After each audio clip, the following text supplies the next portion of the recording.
Let's us to the conversation straight to it. Neston Joseph is the other gentleman, youth leader. Asanteni sana, lady and gentlemen, for creating time. Muyakani. Thank you. Neston, how are the people of Riruta? Doing very well. Quite fine. Yeah. Excellent, excellent. Now, gentlemen and lady, I want us to start with basics, with just foundations. For those who are wondering, what's the big deal about the NG-CDF, the fund that the senators want, alongside the national, the Affirmative Action Fund? Neston, I'll come to you in a second. But Mr. Osido, paint the picture for us as to how we got to this place that we find ourselves in. Okay, so thank you so much for the invitation and for this very important conversation. How we got here is basically the history of the Republic of Kenya insofar as governance, leadership, and development is concerned. And you realize that way before even devolution, way before decentralized form of government, we used to have something called the, it was called District Focus for Rural Development. So it was a mechanism that was put in place, particularly by the Bretton Woods institutions, insofar as how the management of locally generated resources by the government would be used, and also grants or loans that were given to Kenyans.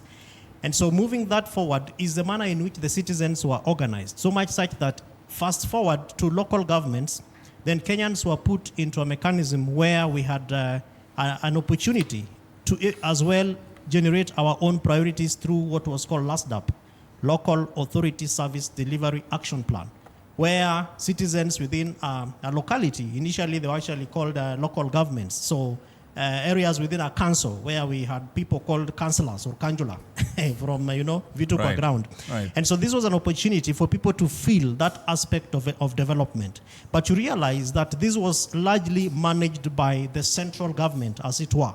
And so there are still areas that could not really benefit from what government had either planned or resources that were appropriated or located for development programs. Now, moving forward to the clamor of the new constitution, way from 2005, but even before then, parliamentarians, and your colleague has actually given us a very good story from the former MP of Olkalau, Engineer Murioki, who moved a bill in parliament and said, for us to ensure that development is passed across the country, we need a tool, we need a mechanism that would therefore be able to allow members of parliament, because initially MPs or constituencies were really the unit of development. And so through that mechanism, they said, okay, let's give constituencies monies, which would then be used by the MPs.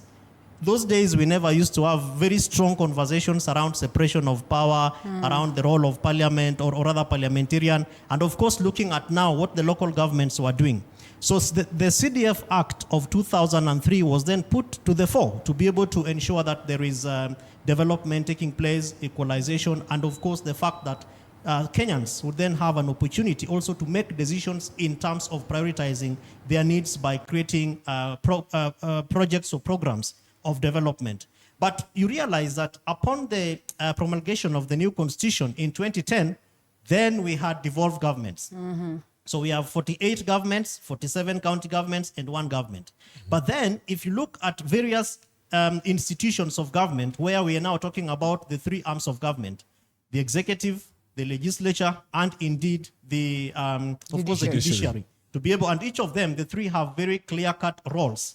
But now, moving this so that we can move into the conversation of CDF is a question around what the High Court has said against the different transitions of CDF.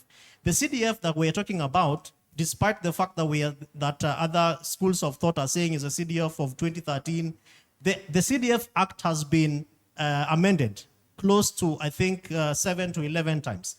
Now, the amendments really border on a number of issues insofar as members of parliament, particularly the National Assembly members, are concerned, which is one, separation of powers, that you cannot be the one who appropriates these resources or monies, and then you want to exercise the responsibility of oversight in terms of how this money is being used.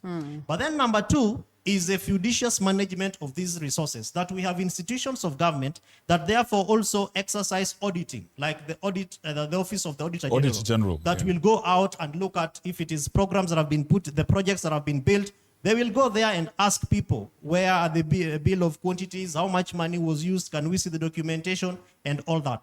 And then lastly is, of course, the functions. Schedule 4 of the Constitution of Kenya determines what national government is supposed to do and what county governments are supposed to do, which is really where, in my view, the biggest battle and conflict is. Because insofar as we are talking about, I've had people saying, let's take these responsibilities to the county governments.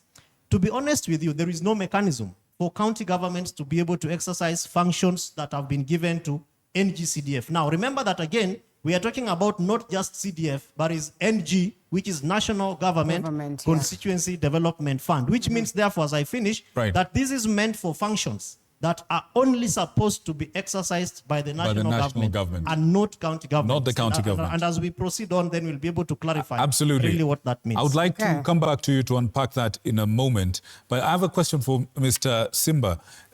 Look, this thing has been